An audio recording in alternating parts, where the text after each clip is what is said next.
During tonight's presidential debate, former President Donald Trump claimed that Democratic Vice Presidential nominee Tim Walz believes it's okay to execute infants after birth. Minnesota Governor Tim Walz, the Democratic Vice Presidential nominee, has not said it's okay. In 2023, Walz signed into law a bill that included an update to Minnesota state law regarding medical care for infants born alive as a result of an abortion, according to the Minnesota Star Tribune. The updated state statute requires all reasonable measures consistent with good medical practice shall be taken by the responsible medical personnel to care for the infant who is born alive. The law says that an infant born alive is fully recognized as a human person and accorded immediate protection under the law.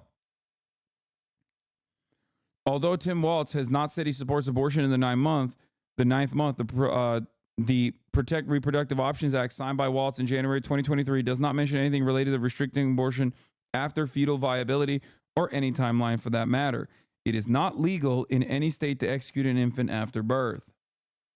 I think every single thing I do, from the moment that I click the start streaming button till the moment that I click the stop streaming button, over the course of the 8 hours, should probably prove to you how difficult it is to look at the barrage of lies that Republicans present on a regular fucking basis, and sometimes Democrats do, and definitely mainstream media as well.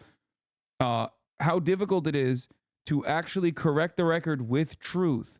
I spend hours and hours and hours parsing through data, showing you talking points, but also backing that up with empirical evidence on a regular fucking basis. And there are still people that go, I don't believe you. And it's that simple. It doesn't take a massive leap of faith to believe a lie that you are already primed to believe. It, however, takes a Herculean effort to correct that lie in your mind. It requires you to literally, piece by piece, remove certain shields that you have inside of your fucking brain against this new information. That's why charitability is so important. That's why I regularly talk about how much I respect people who are charitable to me. The reason for what, and that's why it's so shitty that, like, for years and years now, it's been like 4 years almost, that like right wingers and liberals themselves who have launched attacks against my credibility regularly have picked away at that charitability from a larger demographic of people tuning in. Okay? That's what's very frustrating about this process, because if you have no charitability, you will not listen to the facts that I'm presenting. Guys, stop asking me when Felix is coming. I don't know. Why do so many billionaires vote for the party that claims they will tax them? Are these billionaires dumb, or are we being played? No, the Democratic Party never actually taxes billionaires either. That's why they don't give a shit.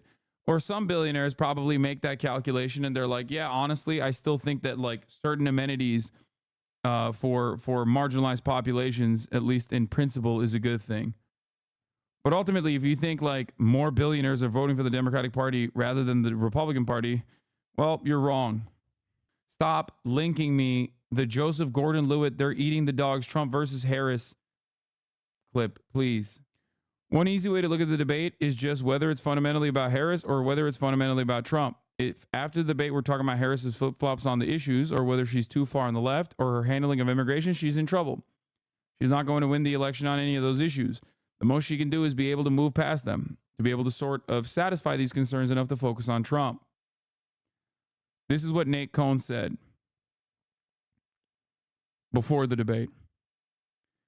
If we're talking instead about Donald Trump's conduct on January 6th, his views on abortion, Project 2025, if we're talking about his behavior, like was the case after the first presidential debate in 2020, that's a sign that not only did Harris sort of satisfy these concerns that we've been talking about, but she allowed the election to pivot towards Trump.